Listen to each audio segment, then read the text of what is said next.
Vasudevaya. Om Namo Bhagavate Vasudevaya.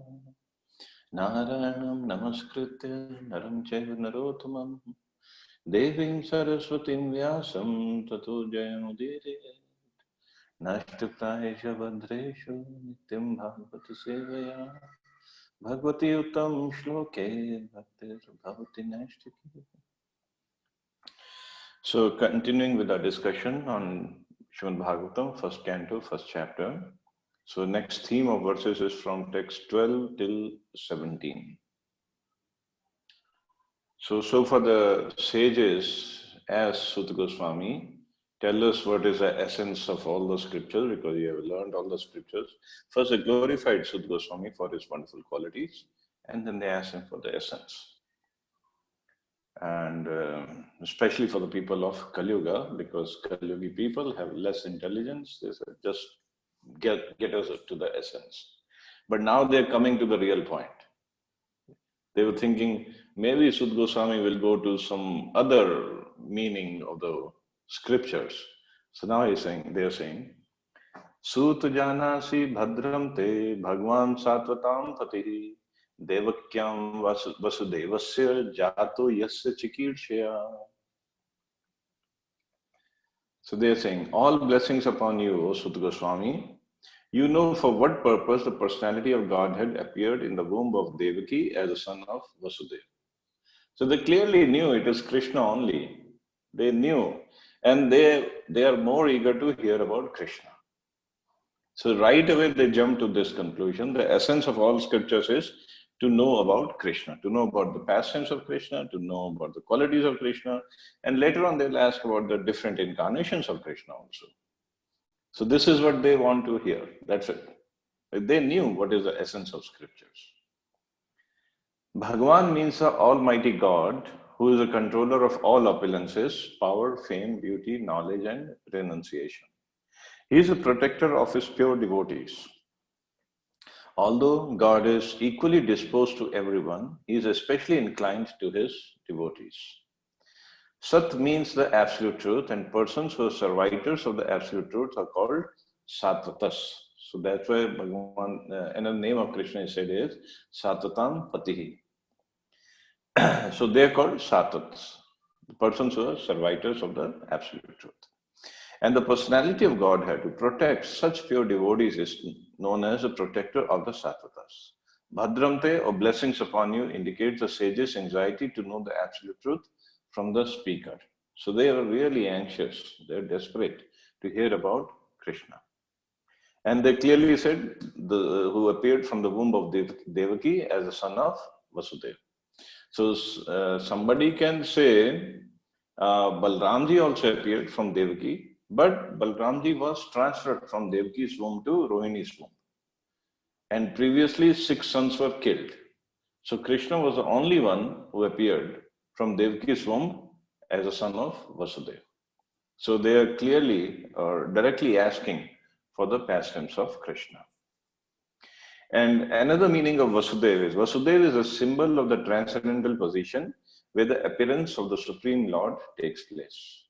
That's called Shuddha Sattva or Vasudeva Sattva. I mean, we know these 3 modes of material nature, Sattagun, Rajagun, Tamogun.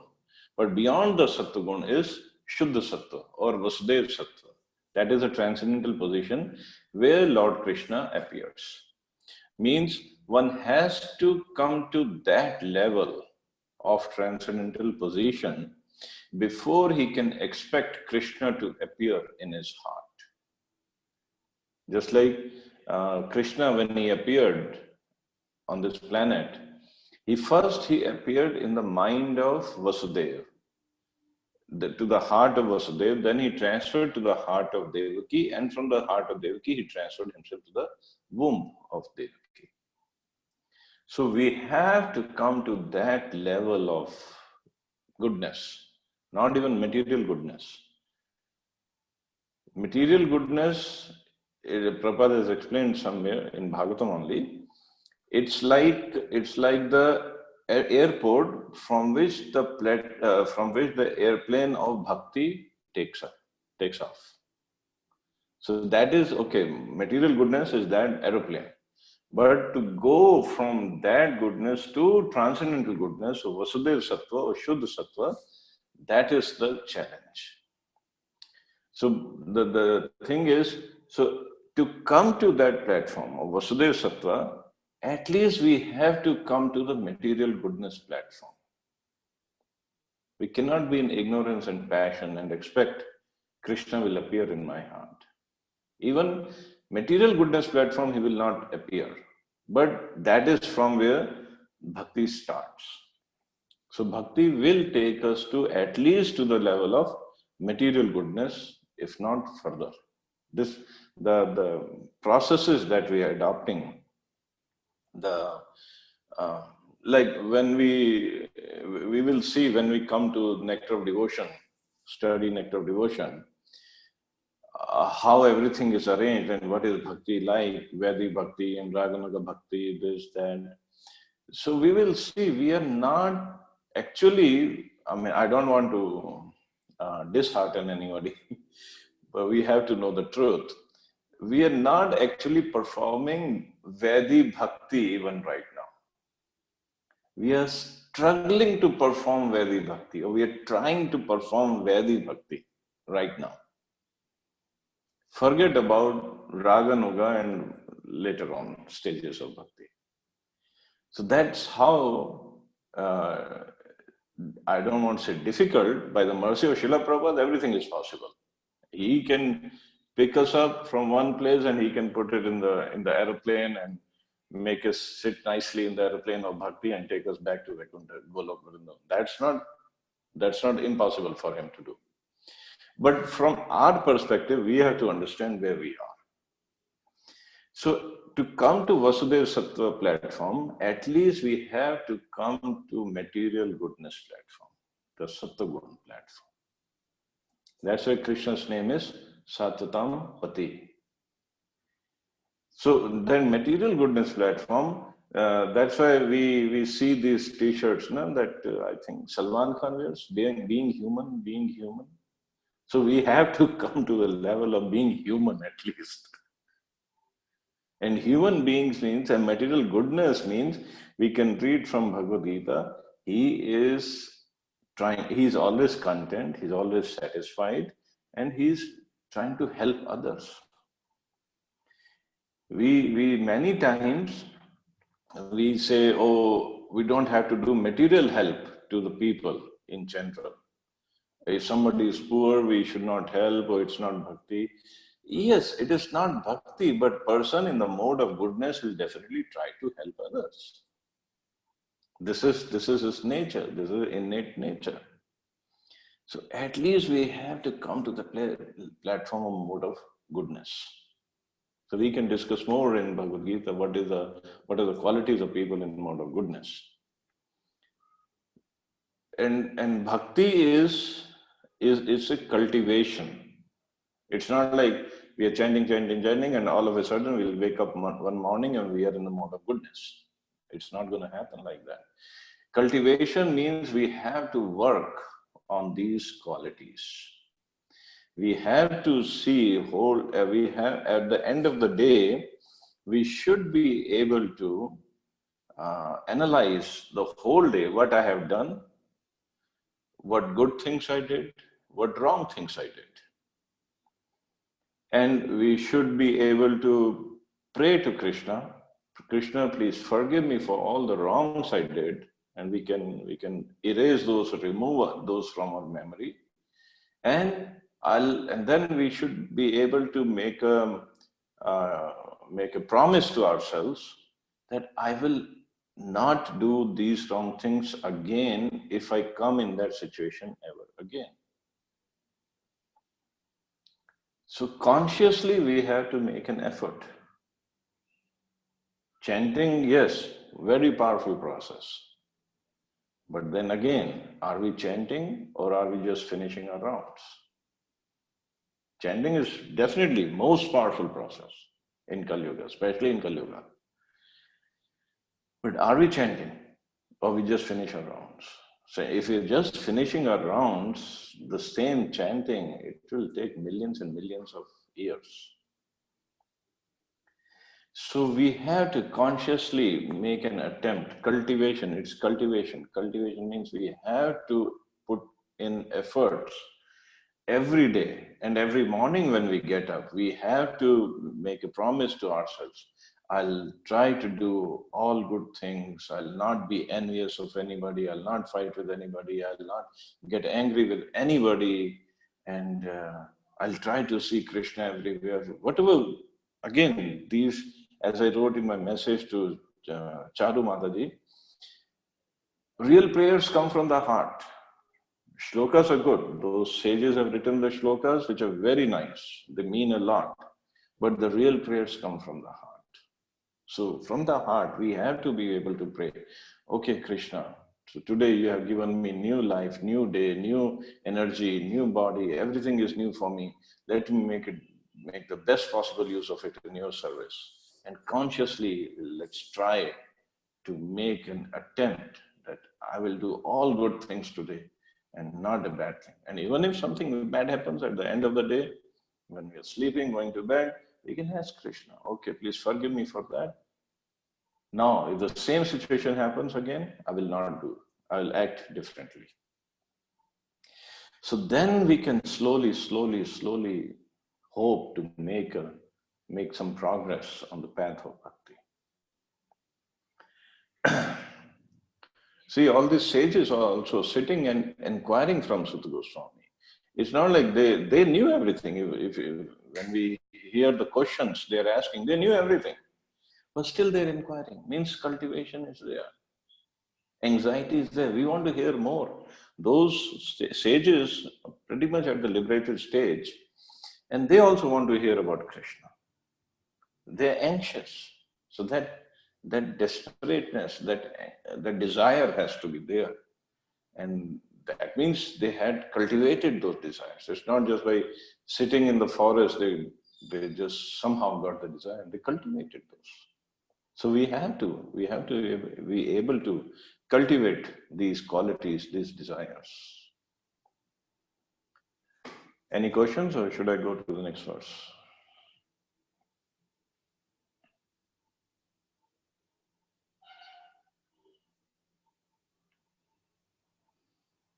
Okay, next verse.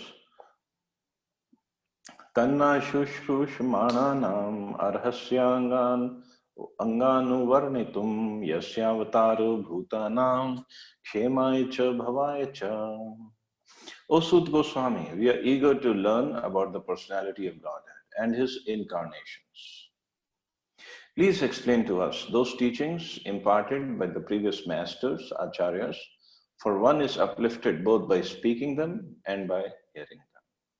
And now they are saying, we want to learn, we are eager to learn about the personality of Godhead and his incarnations. So not just Krishna, they want to know about his other incarnations also. The conditions for hearing the transcendental message of the Absolute Truth are set forth herein. The first condition is that the audience must be very sincere and eager to hear. Second condition, a speaker must be in the line of disciplic succession from the recognized acharya. The transcendental message of the Absolute is not understandable by those who are materially absorbed. So very, very important lines Prabhupada writing.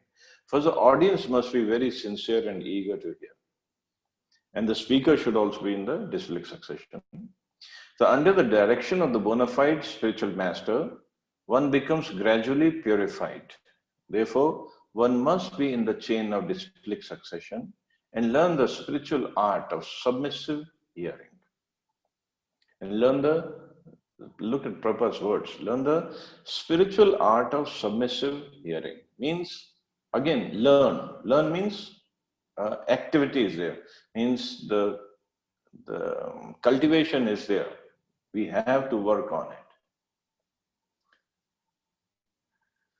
In the case of Sutta Goswami and the sages of Naimisharanya, all these conditions are fulfilled because Srila Sutta Goswami is in the line of Srila Vyasadeva, and the sages of Naimisharanya are all sincere souls were anxious to learn the truth. Thus, the transcendental topics of Lord Shri Krishna's superhuman activities, his incarnations, his birth, appearance or disappearance, his forms, his names, and so on, are all easily understandable because all requirements are fulfilled. Such discourses help all men on the path of spiritual realization. So, such discourses help. So, it means both speaker should be qualified and the audience also has to be qualified. Audience has to be sincere and eager to hear. And Prabhupada says they'll learn the spiritual art of submissive hearing. Very nice points. Text 14. Apannah samsritim ghoram yannam vibhusho grinam tata sadyo vimucheta yad vibheti swayam bhayam. Living beings who are entangled in the complicated meshes of birth and death can be freed immediately by even unconsciously chanting the holy name of Krishna, which is feared by the fear personified. So here, sages knew what's the ultimate goal. Even unconsciously chanting the holy name of Krishna, they can be freed immediately from the cycle of birth and death. That's how powerful chanting is. Vasudeva, Lord Krishna, the absolute personality of Godhead, is the supreme controller of everything. And as such, he is feared by all others. So, yad vibheti swayam bhayam. Even fear is afraid of Krishna himself. That's how powerful he is. But he, in the pastime of Damodar Leela, when he was doing Damodar Leela, he was afraid of the stick in the hands of Mother Yashoda. So here fear is afraid of Krishna, and there Krishna was afraid of the stick in the hands of Mother Yashoda. But that was out of love for Yashoda. Great asuras like Ravan, Hiranyakashipu, Kansa and others, who were very powerful living entities, were all killed by the personality of Godhead. And the Almighty Vasudeva has empowered his name and the powers of his personal self. Everything directly related to him is identical with him. It is stated herein that the name of Krishna is feared even by the fear personified. This indicates that the name of Krishna is non-different from Krishna. Therefore, the name of Krishna is as powerful as the Lord Krishna himself. There is no difference at all. Anyone, therefore, can take advantage of the holy names of Lord Shri Krishna, even in the midst of the greatest dangers. Okay, so last line. The transcendental name of Krishna, even though uttered unconsciously or by force of circumstances, can help one obtain freedom from the hurdle of birth and death. So one can go beyond this cycle of birth and death just by even unconsciously chanting the name of Krishna. But here we are talking process of bhakti is which gives us Krishna prema. Liberation is possible. There are 3 stages of chanting: Nam Aparad, Nam Abhas, and Shuddha Nam. So liberation is possible even at the stage of Nam Aparad or Nam Abhas stage. It can give us liberation. But the goal of a devotee is to get to Shuddha Nam, where we get Krishna Prem. That is not just possible by unconscious chanting of holy name. How powerful the chanting is, and the sages knew, but they want to relish more by hearing from Sut Goswami. Yadpat sancharya suta munya prashamayana sadhya punanti upsprishta swardhunya pavanusevaya. O Suta, those great sages who have completely taken shelter of the lotus feet of the Lord can at once sanctify those who come in touch with them, whereas the water of the Ganges can sanctify only after prolonged use. So Prabhupada is writing, pure devotees of the Lord are more powerful than the waters of the sacred river Ganges. One can derive spiritual benefit out of prolonged use of Ganges water, but one can be sanctified at once by the mercy of a pure devotee of the Lord. This is how powerful the pure devotees are. In Bhagavad Gita, just like a pure devotee, when we talk in Srila Prabhupada, he went to the West, and not just to the West, he went all over the world. And he purified so many people and purified so many places. Ganges water didn't go to all those places and to meet all those people. So Prabhupada went there and he purified them, not just purified their existence, he purified their consciousness also. He completely changed their consciousness. By what? By his association. So that's how powerful a pure devotee is. In fact, Ganges, in the beginning of Kali Yuga, she went to Krishna and she said, Krishna, Kali Yuga, I don't want to be here because so many people, all these impious people, sinful people will come, they'll take bath in my waters and they'll leave all the sins in my water. What will happen to me? Krishna said, yes, that is true. So many sinful people in Kali Yuga, they'll come take bath in you and they'll leave their sins in your water. But even if one devotee comes and takes bath in you, he will purify you. That's what Krishna's words to Gangaji was.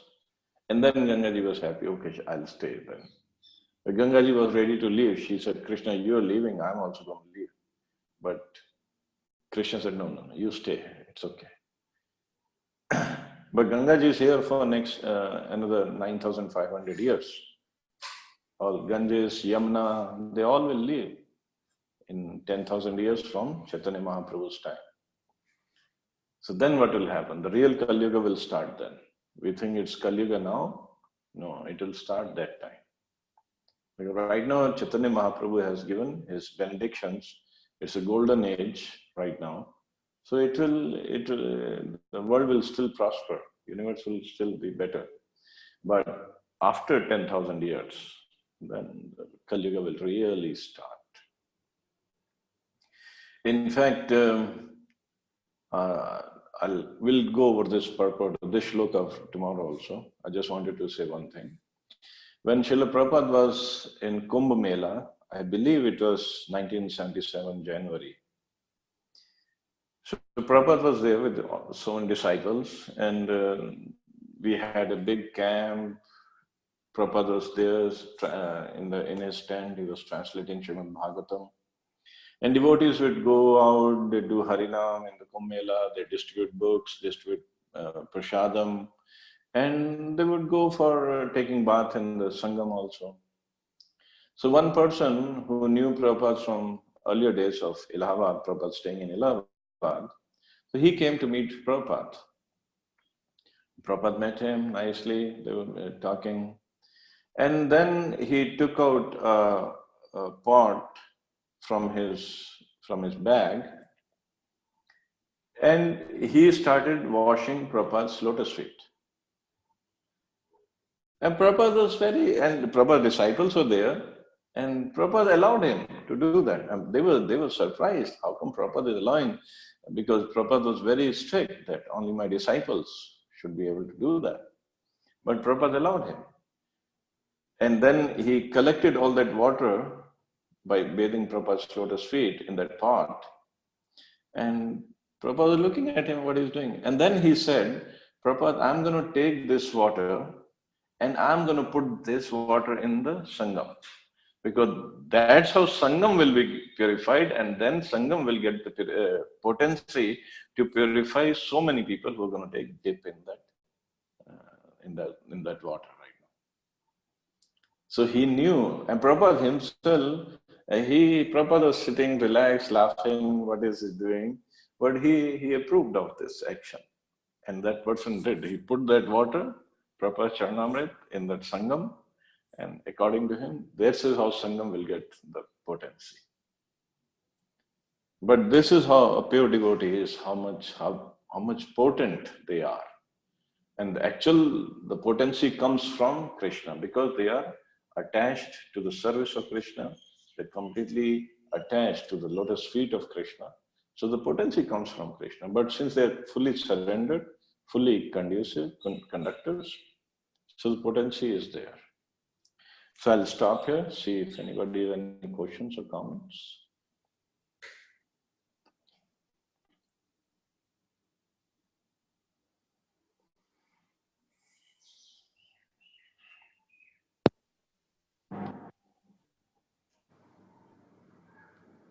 Prabhuji, just one quick thing. How are you feeling today? Because you're not well yesterday. Oh, I'm much better. I got so many blessings, so many prayers, so I'm much better.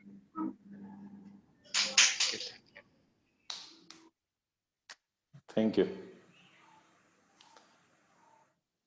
So I think Radha Prabhu has an announcement, so I'll stop the recording and then let him do the announcement.